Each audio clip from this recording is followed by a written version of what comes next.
what is like the tangible work that these women do? They're there, they open up to whatever extent they're, allowing themselves to and receiving whatever you all are telling them. What is the desired outcome? They go back into their communities and their social circles and do what?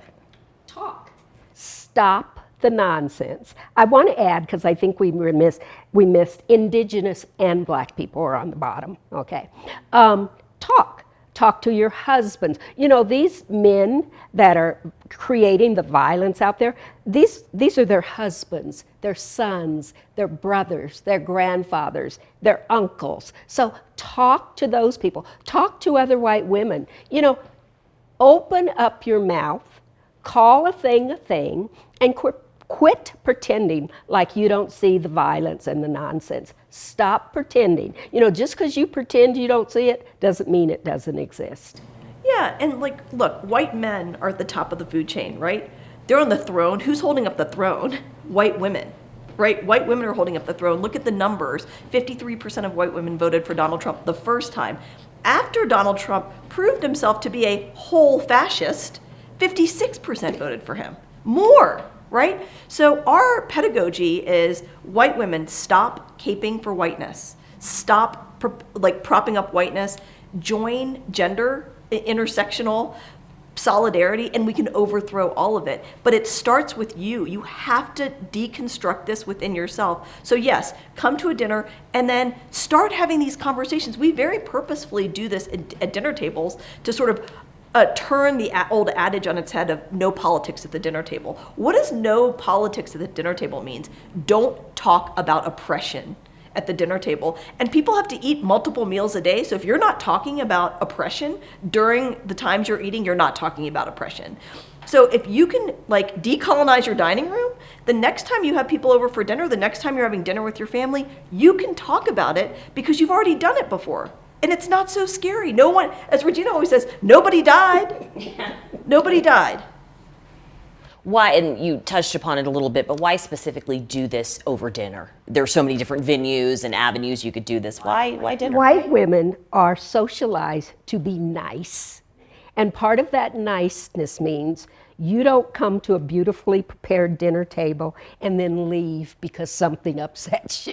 So we know they'll stay. So that's why we use the dinner. That's one. And then the other is to actually inspire them to stop this nonsense about not talking about politics at the dinner table. So if you can actually take this to your friends, your book club, instead of having a book club, you can actually have friends over to talk about your own racism and deconstructing it. And we have heard from women who have done dinners with us that they are in fact doing that. Mm-hmm. And they've continued the work.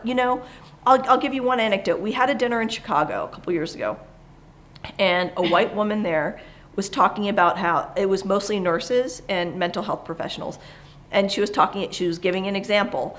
And she said, I was recently at my holiday party, and it was the ecosystem, white male doctors, the head of the practice, 9 white women nurses below him. And he was talking about goals for the following year were to hire less foreign doctors.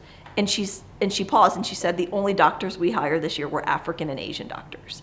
And he wasn't trying to keep the Norwegian doctors out, the French doctors out. And so I said, what did you do? And she said, nothing. I did nothing. What did the other women do? Nothing. So if you got one Nazi at the table and 10 people sitting with the Nazi silently, you got 11 Nazis at the table, right? So she said, when she said it out loud at this dinner, she said, remember, she goes, I feel like the weight of the world has been lifted off my shoulders. I feel like I got it out, and nobody died. And then I caught up with her to interview her for this book over a year later. And I said, what has changed? And she said, you know what? This was now smack in the middle of, it was post George Floyd getting murdered, when white people discovered systemic racism in the summer of 2020. So it was like the fall of 2020, 8 months into COVID or something like that, right? And she said, I was overhearing doctors talk about what is all this medical racism they're talking about, as if it doesn't exist. And she went in and she interrupted it in real time. And she said now she's getting doctors and nurses to start doing reading. They're reading books. And she was like, it's working. So that's the kind of power that white women have. Massive amount, way more power than the two of us combined. One white woman has way more power than the two of us combined. When you're doing this work, I imagine nothing shocks you at this point, but I mean, any one instance you can recall that you were taken aback by something you heard? We that did was a unexpected? dinner with a group of young women. You know, they're probably your age or maybe a little bit older, and many of them had adopted black children, okay? We had one young woman who talked about how her parents often made comments about her black son. Things like, oh, can you do something with this hair? Or, you know, and she never said anything. And she said she didn't say anything because they loved him, okay? So Saira pops up and talks about, so you're saying that if one of them were sexually abusing him, it would be okay because they love him? And see, white women are able to compartmentalize things and say, well, you know, that doesn't matter. And it's the same. You are allowing your child to be abused. You know, it doesn't have to be sexual, but it's emotional, you know, it's racial, to be abused in his own home. You have to stop it. So that to me was pretty horrific. I was pretty shocked once when a white lady tried to grab me by the collar because I said, white Western yoga is typically cultural appropriation. And she thought it would be a good idea to grab my collar. She reached across the table to grab my collar, and the yoga instructor I was talking to got in front of her and said, no, please don't do that. In fact, what Saira is saying is true. And she was like, I don't understand, you know, blah, blah, blah.